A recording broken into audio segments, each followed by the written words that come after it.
Good morning, everyone. My name is CA Aastha Gupta, and today I'm in conversation with CA.PRAMOD JAIN on a very important topic, which is financial statements for non-corporates.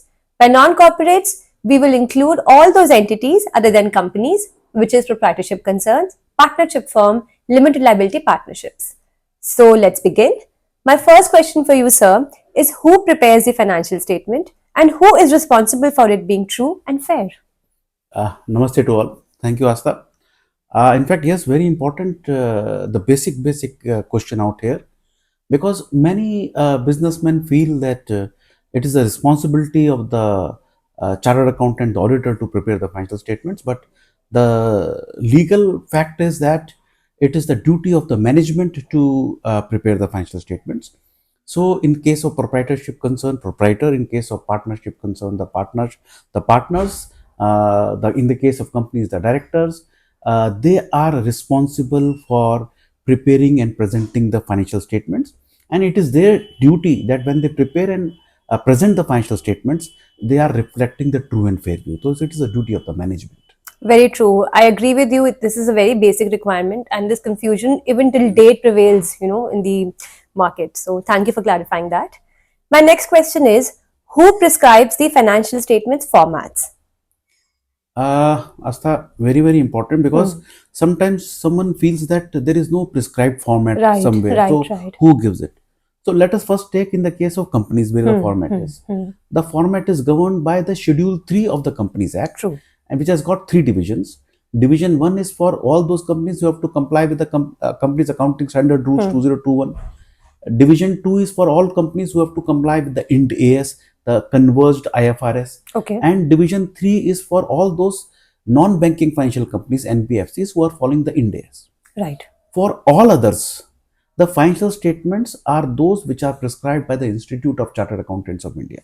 Okay. So ICAI prescribes that. Apart from certain trusts or NGOs who are governed under some other act. So if that act provides those formats, then those formats, otherwise ICAI. Like Society Registrations Act or maybe Trust. Not Society Registration Act, maybe certain states in cooperatives. If they are in the Cooperative Act, the format is prescribed. So if that is prescribed, then that. Otherwise, these formats issued by ICAI. I'm sure even I was not aware that there's a specific, these formats are prescribed by ICAI for the non-corporates. Yeah. So which brings me to the next question. So are these formats mandatory for proprietorship, partnership and LLP? So yes, very important, because the Institute of Chartered Accountants of India, who is basically regulators for the chartered accountants and overseeing the whole assurance practice all over the country. So the formats have been prescribed by ICAI for the proprietorship, partnerships, LLPs, the non-corporates, and these have been prescribed through the guidance note. And guidance notes are mandatory in nature. Right. So from financial year 24-25, that is the current financial year. Today we are in February 2025. Right. So when the financial year will be closing for this financial year, from April 24 to March 25, the financial statements have to be prepared as per those formats. Okay. And those formats, the Accounting Standard Board has already prescribed the Excel formats thereof. Yes. And if you go to the ASB website, asb.ici.org, you will find those Excel formats. And very importantly, I have seen that various software providers who are having these accounting facilities, they have now gone ahead and updated themselves with these formats. Yeah.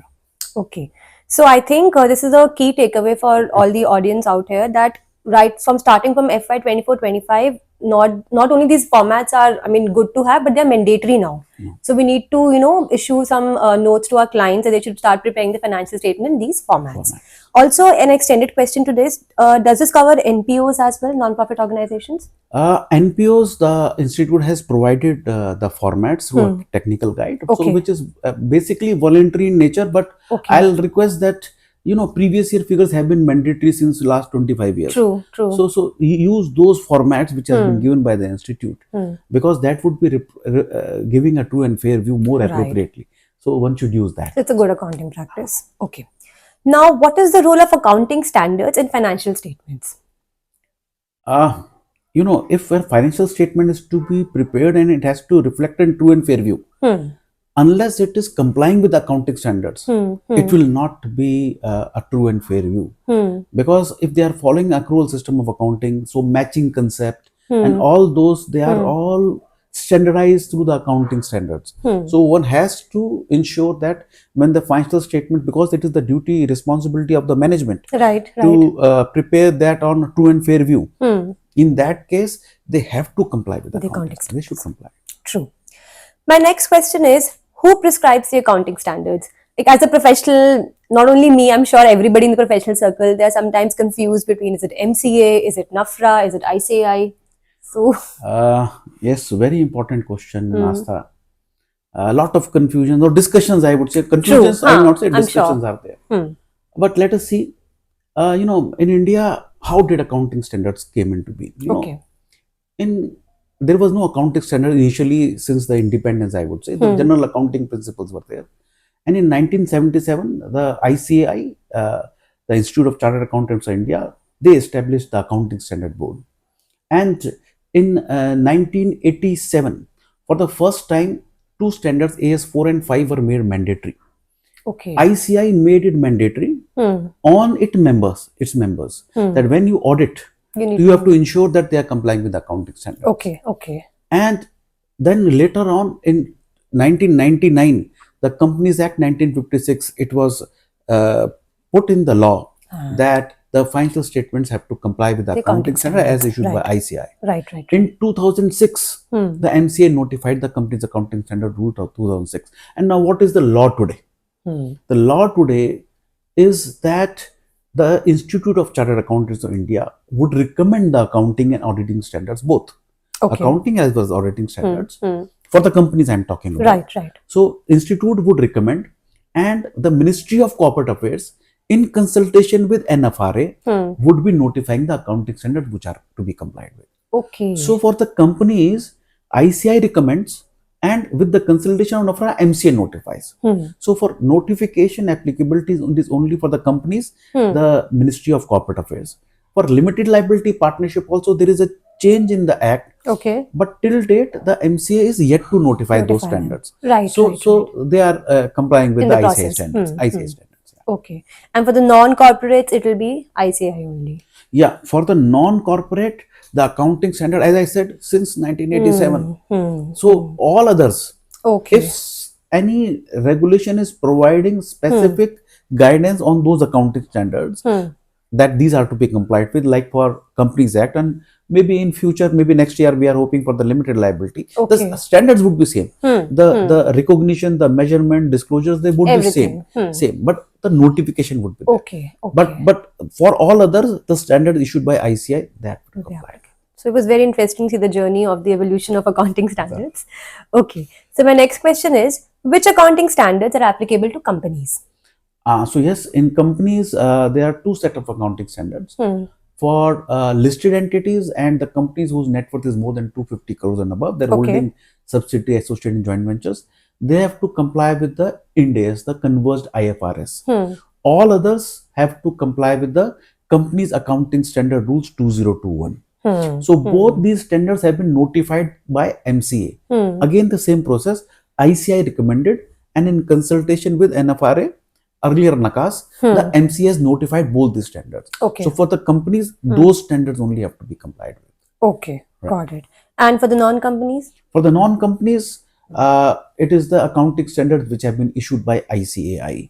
Currently, the limited liability partnerships also, the accounting standards and auditing standards issued by ICAI. Now here, the auditing standards as of now has not been notified by MCA even for the company or the LLPs. So every entity, every auditor has to ensure the compliance of the auditing standard issued by ICAI. Now, is there any change in applicability of AS for non-corporates? Yes, Aastha. And this changes from this financial year. That is financial year 24-25. Now, earlier, for the non-corporates, there were 4 levels, level 1, 2, 3, 4, depending upon the turnover and the borrowing. Now, that has been reclassified into 2 from this financial year. So, every entity whose turnover is more than 250 crores or borrowing more than 50 crores would be large. And any entity whose turnover is less than 250 crores and borrowing is less than 50 crores, they would be micro, small and medium sized entities, MSMEs. Okay, so they've made it more easy for us to classify. So MSMEs, I would say large have to comply with all accounting standards, including my cash flow. MSMEs, they have given certain relaxation and exemptions. Okay. So that has all been notified. It is there on the ICAI website. They can see right. that. And this is applicable from this financial year. These formats, these accounting standard change is applicable from financial year 24-25. So I think the timing of this particular video is perfect because we are sitting at the end of the financial year, so we can convey it to our clients and start preparing for the audits in compliance with these requirements. Great. And my next question is, are accounting standards mandatory? Yes, again, Aastha, we started with that in the initial questions, ending with that. Basically, I would say, for a financial statement to reflect true and fair view, if the accounting standards are not complied with, they would not reflect true and fair view. Agreed. And ICAI, who is the regulator of chartered accountants, they have told to the chartered accountants since, I would say, 87, that if the financial statements are not complying with the accounting standards, they have to report appropriately. So they are mandatory in nature on the chartered accountants to ensure that when they are auditing the financial statements, they are in complying with the account. Otherwise, it will not reflect true and fair view. And I'm giving a view, auditor is giving a view that they are true and fair. Preparation, responsibility management, auditing is of the auditor, and they have to ensure that they are in compliance with the accounting standards so that they are true and fair. Okay. So these were all the questions that I had on financial statement for non-corporates. Thank you so much. I hope the professional fraternity will definitely benefit from this. Thank you, everyone. Thank you. Namaste.